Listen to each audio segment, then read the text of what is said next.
Let's talk to one of the key players in this whole thing, Senator Rand Paul. Welcome. Good morning, Senator. Good morning. Okay, so on the last measure, Cassidy Graham, you were a no. So how do you get to yes on whatever's coming next? Well, the first thing is Graham Cassidy was not repeal. It was sort of fake repeal put forward, but it wasn't repeal. I've been putting forward an alternative that I think is going to be acted on in the next couple of weeks. Graham Cassidy probably will never be acted on, but I can tell you that the White House is excited about my alternative, and my alternative is to let individuals buy across state lines through health associations, and we believe the president can do this and will do this through basically a regulatory change or a reinterpretation of a law from the 1970s. So this is good news. We think millions of people are now going to be allowed to get insurance across state lines, inexpensive insurance, insurance that covers what they want it to cover, and this is going to be a huge step forward for the health insurance problems that we have in our country. Okay, you say it's a first step. Obviously, there are still things to be addressed, taxes, mandates, those kinds of things. So where do you go next? Even if you give consumers the power to buy across state lines, what about those lingering issues? Well, I think this is a big first step. We're talking about millions of people buying across state lines and also millions of people having access to inexpensive insurance. The big part of the problem in healthcare has been in the individual market. If you're a plumber or a carpenter, an accountant, pest control, some kind of small business, these are the people who worry about their spouse getting sick and losing their insurance or their rates going up.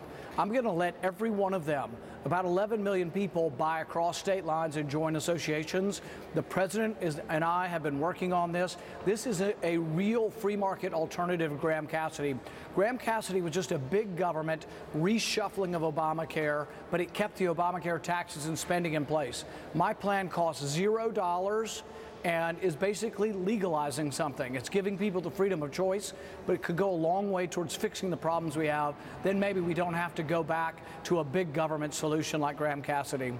But if it leaves some of those other things in place that we talked about, the taxes, the mandates, the regulations, the requirements for employers, would you support further legislation that would scale back those kinds of things? And if this doesn't get done miraculously by Saturday with 51 votes, are you going to get any Democrats to weigh in with you on that? There's probably been no more vocal opponent in Washington than myself against Obamacare. I have called repeatedly and voted repeatedly for real repeal. So what I would say is yes, I'm ready to vote now. There were parts of Graham Cassidy that were repeal. Repeal of the individual mandate, employer mandate, let's vote on it now. Expansion of HSAs, health savings accounts, let's vote on that now. Giving governors waivers, let's vote on that now. The main thing I opposed in Graham Cassidy was that they kept the Obamacare spending and just reshuffled it from Democrat states to Republican states. That was not an answer, and it's sort of petty partisanship, and it was big government, and it was fake repeal. But yes, there are parts that we could vote on, and I've met with people, the White House and the Senate leadership, and said, I'm ready to vote today if they'll put forward something that is simply a repeal bill. And you know that's never going to happen, at least not in the current framework. I mean, as much as you are a critic of the Affordable Care Act, of Obamacare, whatever folks want to call it, for you, is it about if you can't get a vote for a full repeal, that you're not going to vote for anything short of that? Or is there some wiggle room in there? Well, that's actually not really true. I've already voted for several partial repeals, and I will vote for partial repeal. I promised full repeal, and that's what I'm for, and that's what the voters were promised. And you want to know why they're unhappy in Alabama? Not because we didn't just do something, but because we didn't do what we promised, which was real full repeal. But will I vote for partial repeal? Yeah, I already have.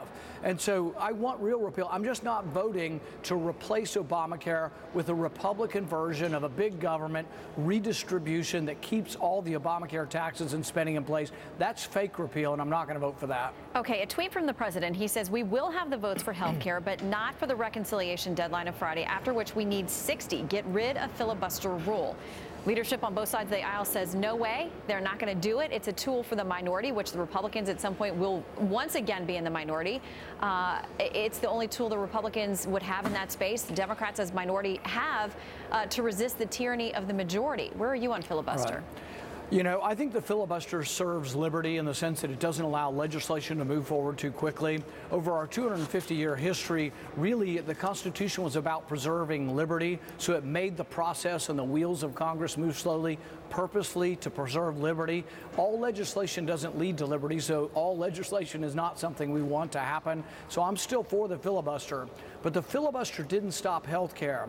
What stopped health care was simply this: Republicans who promised to vote for real repeal no longer are for real repeal. That's a question they need to take up with their voters at home. Yeah, and many of them will have to do that facing the voters in 2018. Senator and physician Rand Paul, always good to see you.